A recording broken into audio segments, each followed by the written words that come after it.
5% of the world's population.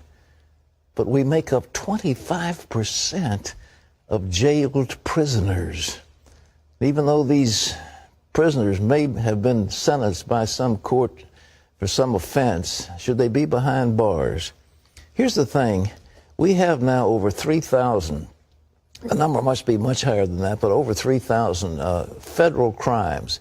And every time the liberals pass a bill, I don't care what it involves, they stick criminal sanctions on it. They don't feel that there's any way that people are going to keep a law unless they can put them in jail. And so we have the jails filled with people who are white-collar criminals.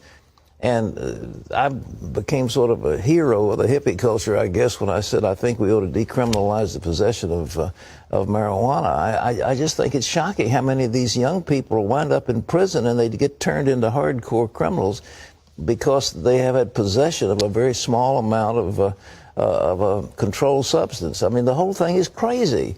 And we've said, well, we're conservatives, we're tough on crime. That's baloney. It's costing us billions and billions of dollars. Now think of California. California is spending more money on prisons than it spends on schools. I mean, there's something wrong about that equation, you know? There's something wrong. And I think we need to scrub the federal code and the state codes and take away these criminal penalties. There's restitution, there are all kinds of fines, there are things you can do, but putting people in jail at a huge expense to the population is insanity. Well, Paul Strand tells us about a coalition that seems to be agreeing with me on this one. Paul?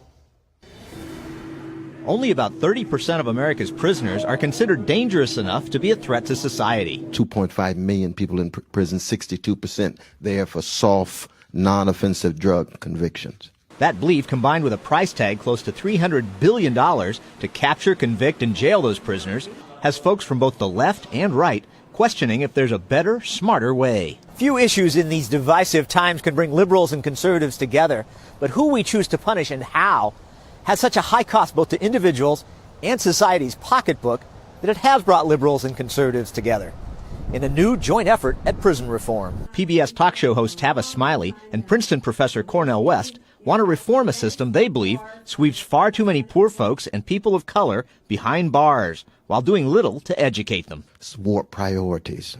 Prisons over education. We have to do something about these persons who need help as opposed to being locked up. That's where it has to start. Groups from across the political spectrum are joining with them to push for radically changing who America imprisons. How much do we spend on incarceration? Are we getting our money's worth? What is the cost-benefit analysis when somebody gets sentenced to prison? Both sides agree it wastes tons of taxpayer dollars, plus human capital, as it imprisons and warps people who could otherwise still contribute to society. The skills they learn to survive inside our violent prisons make them more dangerous when they get out. So we're undercutting public safety by sending low-risk offenders to prison. It is time to switch. It's time to stop being tough and stupid. It's time to be smart and safe. We have prisons for people we're afraid of, but we've been filling them with folks we're just mad at. Two of the gentlemen who fit into that category of people we're not afraid of but just mad at are here at Prison Fellowship. And one of them was a White House official imprisoned for one of the most famous scandals of the 20th century, Watergate. Lawyer Chuck Colson played the role of ruthless operative in Richard Nixon's White House. Becoming a convict after Watergate humbled him, and he surrendered his life to Christ. I was in prison in Knoxville, Alabama. I was running the washing machine next door to the former chairman of the board of directors of the American Medical Association. He's running the dryer. Colson says they lost their freedom, and society lost a lot too, as the duo did nothing but wash and dry clothes. But it was ridiculous. I could have been helping inmates who were poor and needed legal services, or former inmates, or he could have been delivering babies in the city. There's all kinds of alternatives. The Prison Fellowship founder believes crime has to be punished. The taxpayers don't have to be punished in the process. When you put a guy like me in prison, he's spending $40,000 a year to support that person. He's not producing a thing. He could be producing things and paying back his victims, restitution. Prison Fellowship Vice President Pat Nolan once led the Republicans in the California Assembly before pleading guilty to a federal corruption charge and going to prison. He says nonviolent offenders like he was can still be useful if they're punished out in the community. They can support their family, they can keep a job, they can pay taxes. So some states, with tough on crime Texas taking the lead, are working to turn things around. The goal, imprison only the truly dangerous while punishing and rehabilitating everyone else on the outside. And over $1 billion they've saved already. So Texas is really ground zero for cooperation between Tea Party activists and NAACP activists on these issues. They were able to take 3 prisons off the table that they had in the budget and use that money for drug treatment programs and mental health facilities for people in the community. 1/3 of it went to that. 2/3 of it went to help solve their budget problems. This coalition of left and right points out these states are saving money. They're also seeing their crime rates drop lower than the states who keep building more prisons. And the fact these reforms have brought left and right together still raises eyebrows, like those of a legislator who once cornered Colson. He said, I thought you were conservative. I said, I am. He said, but aren't you for lock them up? I said, yeah, but not when they're not doing any danger to me. I just want to lock up dangerous people. Paul Strand, CBN News, reporting from Prison Fellowship, Lansdowne, Virginia. Thanks, Paul. I sat on a task force Ronald Reagan's Attorney General had formed called On Victims of Violent Crime. And we heard testimony all over the country of things that are happening. And one testimony in Washington struck us. As I recall, this person said there are about 560 really violent people here in the district. And if we locked them up, everything else would be fine.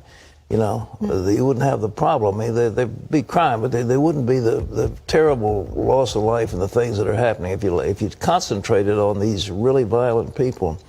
And that's what is needed. We had a tremendous prison administrator here at CBN. I was down at Rayford and spoke to the maximum security prison and saw those people.